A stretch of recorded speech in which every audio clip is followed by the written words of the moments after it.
9 November 2016च्या काहे दिया परदेस या कार्यक्रमामध्ये गौरीचे वडील एका मित्राला फोनवर सांगतात की तुमची मुलगी सासरी पाठवताना खातरजमा करून घ्या की तिचं निवास जवळपास असेल। गौरीच्या आजीला त्यांचं बोलणं खटकतं। त्याच वेळी शिव देखील त्यांना नाराजीचं कारण विचारू लागतो, पण ते सांगतात जो काही लग्नात पेच प्रसंग निर्माण झाला तो अचानक झालेला, त्यामुळेच मी थोडाफार हैराण आहे।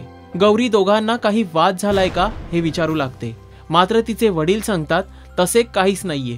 दोघांच्या निघण्याची वेळ होत असल्यानं गौरीची आई तिची ओटी भरून घेते आणि दोघेही कुटुंबातील सदस्यांचे आशीर्वाद घेतात। तिकडे बनारसमध्ये शिवची आई गौरीवरती संतापलेली असते। तसंच सरलाच्या अनावश्यक सल्ल्यांमुळे ती आणखीनच चिडून तिला सांगते की मला सल्ले देणे थांबव।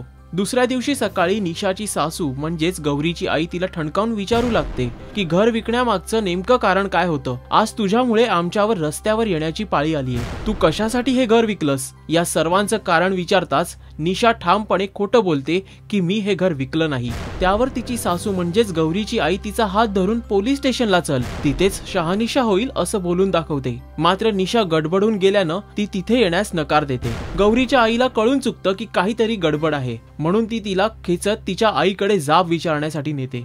निशाला हात धरून नेत असल्याचं वेणू पाहतो। तो गौरीच्या आईला या सगळ्याचं कारण विचारू लागताच ती त्याला या प्रकरणात तू पडू नकोस असं सुनावते।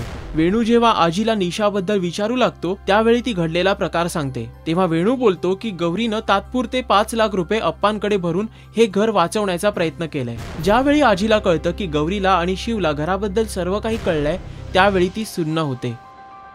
काहे दिया परदेस या कार्यक्रमाचे अपडेट्स जाणून घेण्यासाठी पाहत रहा राजश्री मराठी। हाय, मी Pooja Thombare. Do subscribe to Rajshri Marathi.